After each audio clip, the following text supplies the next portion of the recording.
C'est vraiment le premier truc qui m'a frappé quand je suis passée en portage.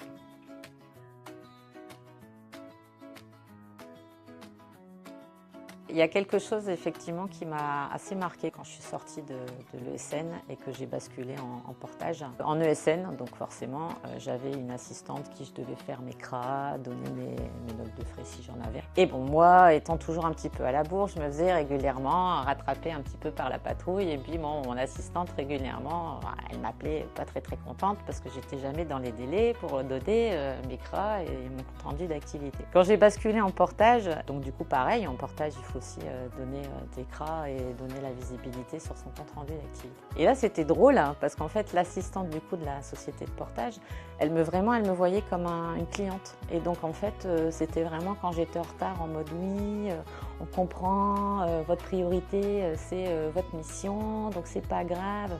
En gros il se pliait un petit peu en quatre pour pallier on va dire mes retards, alors qu'avant bon, je me faisais un peu tout le temps taper sur les doigts parce que j'étais tout le temps en retard. J'ai vraiment réalisé que le portage c'était une vraie indépendance et que effectivement j'avais plus que des relations clients avec mon client de mission, mais que j'avais plus du tout de management et que j'étais vraiment de manière autonome. Après c'est ce que je recherchais à travers le portage. Je me suis dit ah ouais, vraiment là on y est en fait.